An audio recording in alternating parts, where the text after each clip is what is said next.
do you want to just go ahead and start, and then if he pops up, Yeah.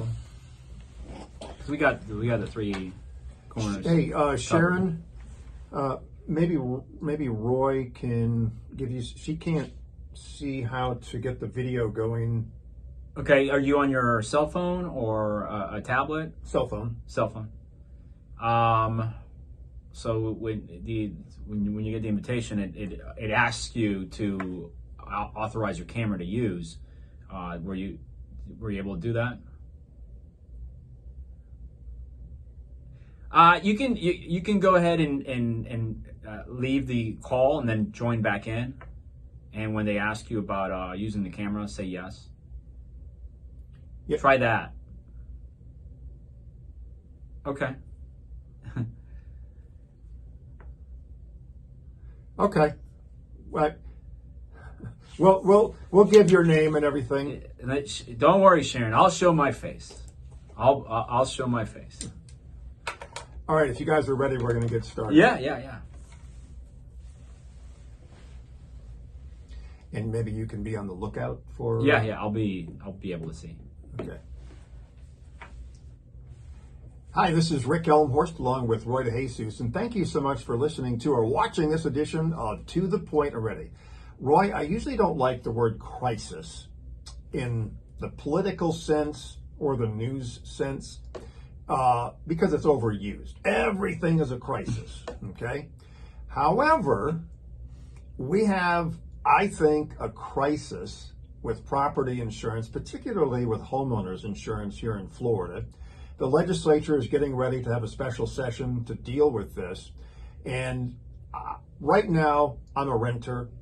I pay like, I don't know, $20 a month for my renter's insurance. So I haven't really been paying that close of attention. And then I started looking into this issue because of the special session. And I'm like, man, I'm hearing all of these crazy stories from people who their homeowners insurance is skyrocketing. They can't get homeowners insurance. I talked to my sister about this weekend, and her property insurance has doubled. She's talked to a bunch of her neighbors who live in a historic neighborhood, and these are homes that have stood the test of time, many of them for a century. Property insurance going through the roof, or maybe the insurance company saying, if you don't get a new roof, we're not going to insure you anymore. Something is going on. We're going to hear the stories of other people who are dealing with this issue and from some people who really are in the know about what's going on. Yeah, I guess it's not a problem until it hits close to home, or you don't have home insurance at the end of the month because the home insurance company has been liquidated and ordered to go into bankruptcy. And that's the big reveal, because I am one of those victims. I find myself in that predicament right now where I just found out last week that our home insurance company has been dissolved, ordered by the a federal judge in Louisiana that the company has to go into bankruptcy because they can't pay the bills and whatnot. It's the third in the state of Florida so far for this situation, right? The third from dealing with with the brokers that got my home insurance. So yeah, I have to find home insurance by the end of the month. Or you're in big trouble. Correct. And try to explain this. We have our guests today to try to figure out a solution to all this. Tom Ryan is one of our guests. He's an insurance broker. James Middleton is a roofer. And Sharon Henry is a homeowner who is dealing with the issue.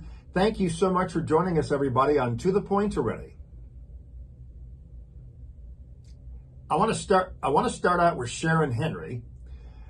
Sharon, tell us your story of what's happened to your homeowner's insurance.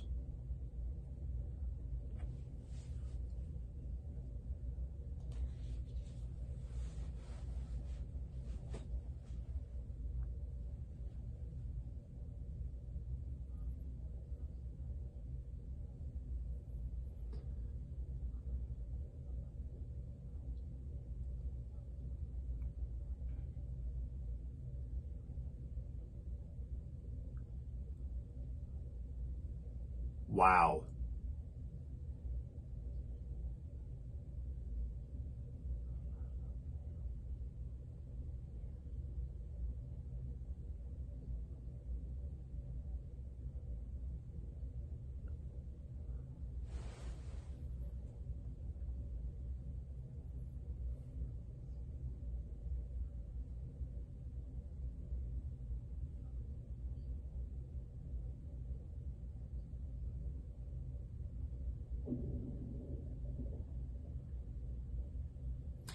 So $2,400 extra. If you would have gone with that insurance company, how much would your homeowner's insurance have been per year?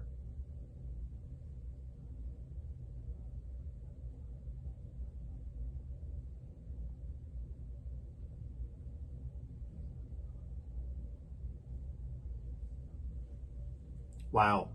That's so you're talking like $400 a month on top of your housing costs just to pay for insurance. We had put out this form on Facebook for people to tell us their stories about their property insurance, and we got quite a few responses from people who didn't want to be on the podcast, but they had similar stories. And the question is, what is causing this? It's skyrocketed in the last few years, and what's the reason? Well, there are different theories out there. And before we go to Tom Ryan, who's an insurance broker, I want to bring in James Middleton. He's a roofer. And James, you've got some theories about why this is happening, and you see it in the roofing business. What are a couple of the reasons that you think this is happening?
So let's talk a little bit about this so-called storm chaser group of roofers.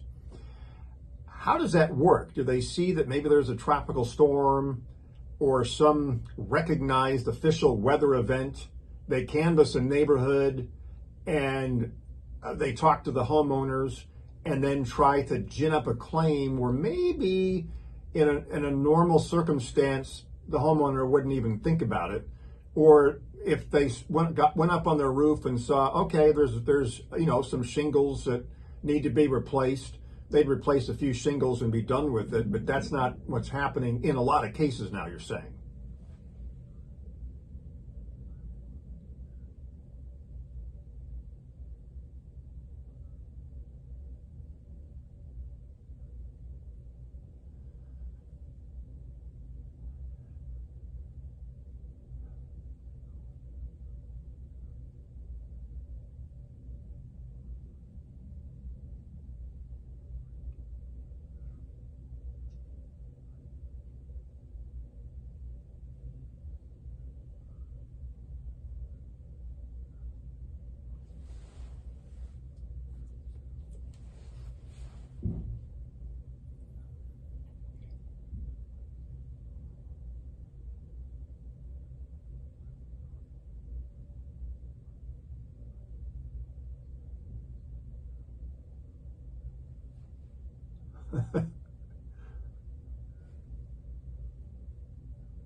Yeah, I mean, the thing is, it's Florida, right? So, roof repair is going to abound. It's going to happen. We get a lot of rain here. You're going to need roof repair work, right? But it almost sounds like you're saying it's become predatory. I know that word is a little overloaded, but this technology that you've described kind of makes it seem like that it's all targeted, and any severe storm threat causes a run on the bank, so to speak, and that's one aspect of this home insurance situation. Great to bring in Tom now because people are moving into Florida. People love Florida. It's a red hot market. It's been for several years, and people are buying homes. But when my situation, for example, happens where the company goes bankrupt, that means there's less home insurance companies out there to give you the insurance policy. So you have to go to Citizens, and then again, as Sharon described, if a storm hits, then Citizens are holding all this policy work that they have to do. So, Tom, tell us what the issue is here. How do we fix this?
Tom, I want to get to how bad is the situation? You've been in the business as an insurance broker for quite a while. How bad is the property insurance situation in Florida right now? What's going on?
How much is the litigation driving that insolvency in some of these companies? Like I mentioned earlier with my situation, so I go to a broker, and the broker told me this is the third home insurance company that has gone insolvent for them. So they've had to do this now a third time with a bunch of their clients, and they're rushing to meet this deadline by the end of the month to try to make sure that there is some kind of band-aid for all of us customers that just found out this is, recently that you might not have home insurance by the end of the month.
Sharon, I think Sharon Henry, I think you were wanting to say something.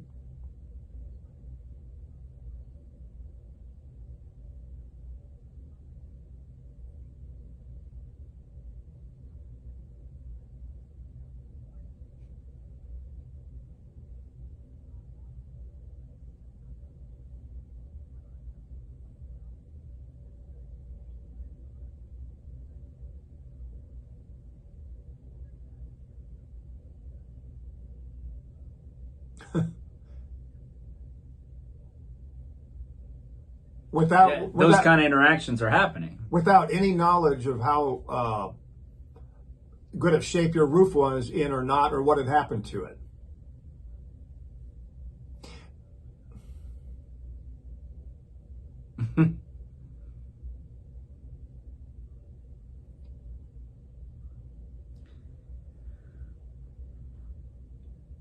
So I want to revisit a question I have for Tom. So the reinsurance being an issue, is that something that policy can be fixed with this, possibly by the legislature to try to figure out a new formula, so to speak, to decide when, we can be able to bring in more companies down here to write policies, or to have a better threshold for these reinsurance levels?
So what you're saying, Tom, is that if something were to happen bad, Citizens isn't ready to take all that work and to Pay out. pay out all these policies.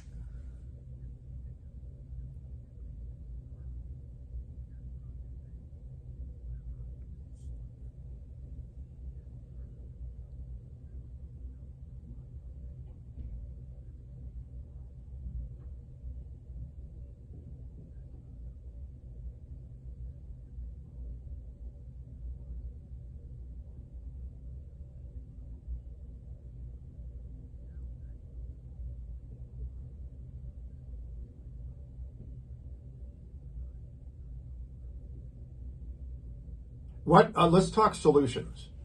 Let's say you've got the ear of the governor and the lawmakers. We're going to start with Tom. Offer a couple solutions for them to fix this.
James, any thought from you before we go?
Every, everybody needs to be part of the solution. Before we go, Sharon, any final thought from you?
Yeah, and that we haven't even talked about flood insurance in this, right? Right. So imagine that. Oh goodness. All right. Well, James Middleton, Tom Ryan, and Sharon Henry, thank you so much for joining us on this edition of To the Point Already. Thank you very much. All right. Have a great afternoon, everybody. All right.